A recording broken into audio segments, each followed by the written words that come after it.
I'm just the reader. These are the thoughts and the words of Rabbi Robert Wolkoff, entitled Pure for Body and Soul. My God, the soul you placed within me is pure. An ungodly wind is blowing in front of the hospital. Dark swirls of snow shade the lights of the entrance. Inside me, feelings are swirling too, because inside the hospital, my mother is dying. I have to put my feelings aside because I'm supposed to be the professional. That's the role my family needs me to play. That's why I had to be the one to confront my crazy Aunt Honey, flighty as the Wright brothers on a good day, and the day Mom was dying was not a good day. That's why I had to serve as a counselor to my dad, who, for the only time in his life, was driven into depression by helplessness.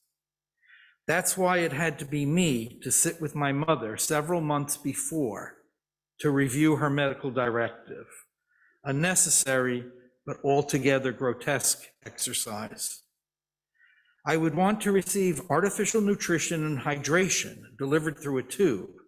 I understand that this procedure may at some point require restraint so that I do not dislodge the tubes in the case of nasogastric tubes, or require surgery to place a tube in my stomach or intestine.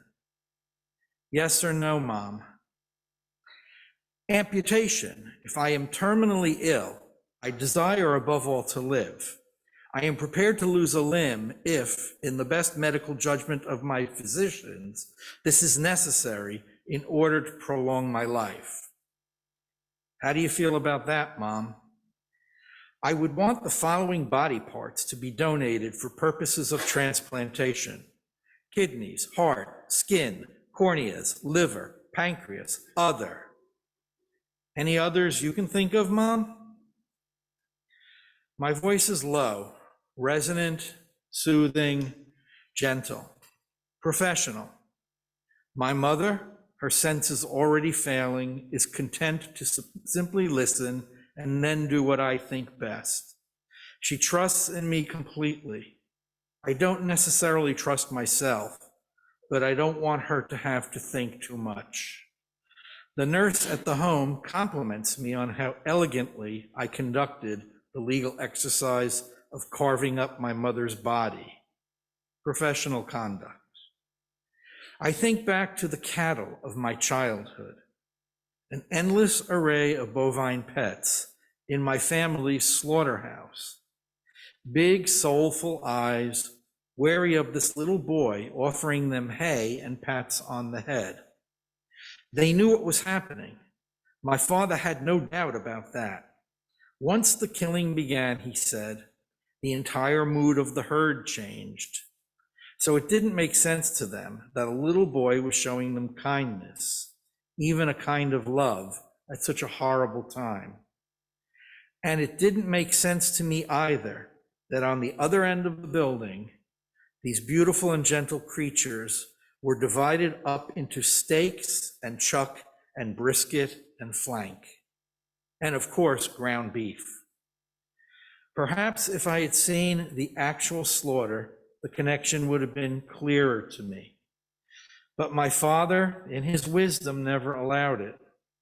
So as it was, at this end of the building, there were my animal friends, and on that end of the building, there was meat, and that was that.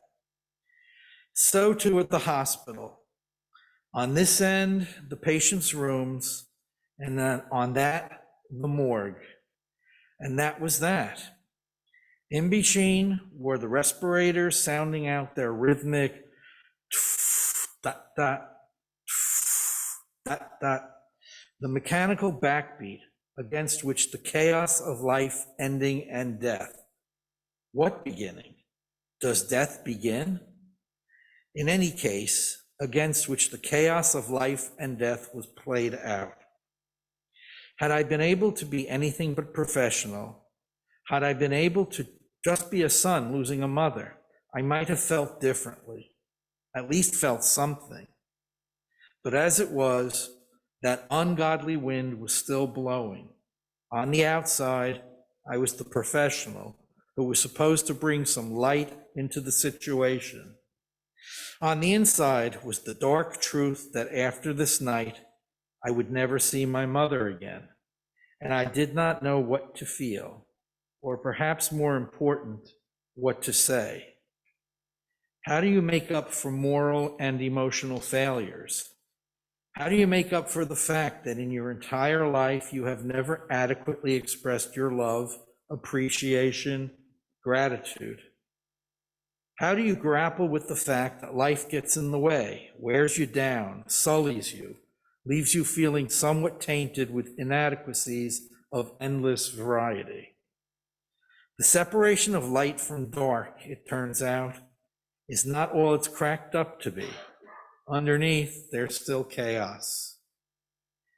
Through the doors and in the hospital, finally, I am out of the cold, but assaulted by the smell. It's not a rotten smell. It's not distasteful or foul, but it is a smell you know is covering the smells that are rotten, distasteful, and foul. The smell of blood and vomit and excrement and everything imaginable that makes our body a garden of earthly delights. Thankfully, cancer will kill Mom from the inside, if you can say thankfully. The respirators in rooms near hers beat out their rhythmic that, but she won't be needing one. There won't be any kind of so-called heroic measures because there's nothing to be heroic about. Mom will thankfully succumb in her sleep. But before that happens, I will see her one more time, try to tell her how much I love her, ask for her forgiveness for all the ways I was unkind to her for loving me too much, and then do all the things that rabbis are supposed to do for their dying congregants. That would be my last gift to her. It would be professional. But that's not at all the way it worked out. It was she who gave me the final gift. Typical. Dot, dot, dot, dot, dot, dot, dot, dot. I walk into my mother's room. She smiles the way she always smiles when I came into the room. Taking pride in her creation, from the time I learned that 1 times 1 equals 1, to the time I gave my last sermon on Yom Kippur, everything I ever did belonged to her, and she loved me for it. So one last time, I get to revel in that visual hug, bask in the warmth of a maternal love that June Cleaver, Carol Brady, and Molly Weasley put together couldn't match. Mom is talking to someone, holding an animated conversation, showing more energy and clarity than I have seen in months. And all the while, she was wearing a smile that is the definition of beatific. But no one else is in the room but me. Mom, I ask, who are you talking to? Her look changes to one of confusion. She begins to nod once, twice, 3 times and more, as if in doing so, she is pointing people out to me, people I cannot see. That. About a dozen times, Mom nods like this, and then she looks back at me with the deepest look of sympathy I have ever experienced. Her eyes are joyful, sad, resigned, and loving at the same time. I've never seen anything like it before or since, but then I understood and stood in awe. Mom was seeing her family, her parents, her grandparents, her brothers and sisters, and all those who predeceased her. They were there for her, with us, in that room. She was joyful because before my very eyes, she was being gathered unto her ancestors, enjoying the tender embrace of all those who had gone before. She was sad because she realized I cannot see what she was seeing. She was resigned, knowing that I would not see them until my time had come. Not them and not her. And she was filled with love, that great love that comes from experiencing the constancy of the soul, understanding the purity of the neshama that remains untouched by the challenges of this world of flesh and failure, and sharing that awareness with me as the most precious gift in a lifetime of gifts. Dot, dot, dot, dot. The things of body come to an end. The mechanical percussion that maintains our breathing, or that pumps our hearts, or that replaces our kidneys, will all assuredly come to an abrupt and unwelcome and permanent end, a terminal end. So it is with the things of the body, not with the things of the soul. The soul never expires. It only inspires.